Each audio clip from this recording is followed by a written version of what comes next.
درباره فیلمی نمیتونم بگم اونجا. خوش. شگفت میشه. ما یک فیلم در فیسبوک. روی اکتور شناخته تاجیک محمد علی بسیار. بله سلیمان سفارف هم است در اینجا با چند اکتورهای دیگه هستند که این یک چی بگم یک تورسکا بیدینینی یعنی که یک چند نفران ایجادی متحد شده ایستادند نه برای از دیواری تجارتی یکم فایده به دست آوردن تنها با مقصد اون که ما یک چیزی پیشنهاد کنیم که پیش از همه موضوعی بسیار شوق‌آور است و این موضوع تا یک اندازه تربیت میکند انسان‌ها رو و دوم چیزی که ما بسیار چی بگیم همین عموما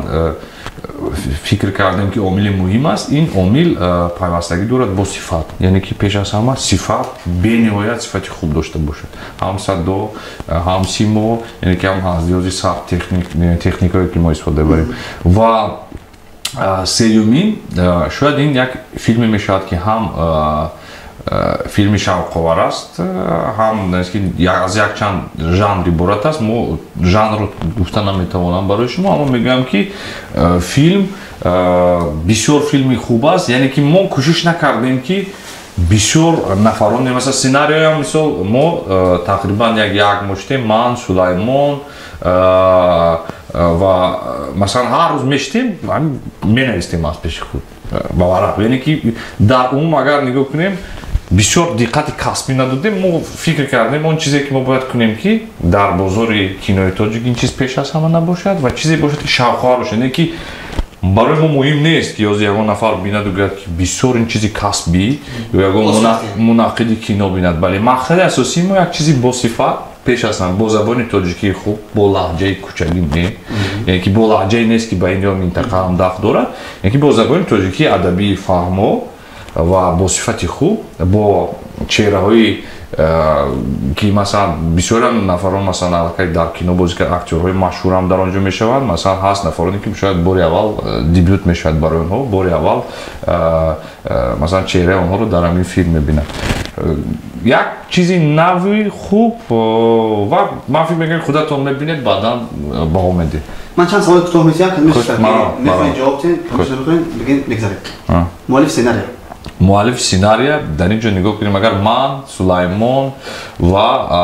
باز یک دوست دیگر داریم که اکای یوسف نام دارن یوسف مایوسوف این یکی از یکمین FM برنده ها در رادیو تیروس رژیسور معین شدگی نیست یک چند مرحله رفته ایستاده است برای انتخاب رژیسور و ما یک دو واریانت داریم باید که از همین دو واریانتی که آخران انتخاب کردیم و آخری داشتیم باید یک نفر رو انتخاب کنیم حالا معین نشده است رژیسور یعنی که ما رژیسور رو میگیم که رژیسور واقعا کاست باشد یعنی که ما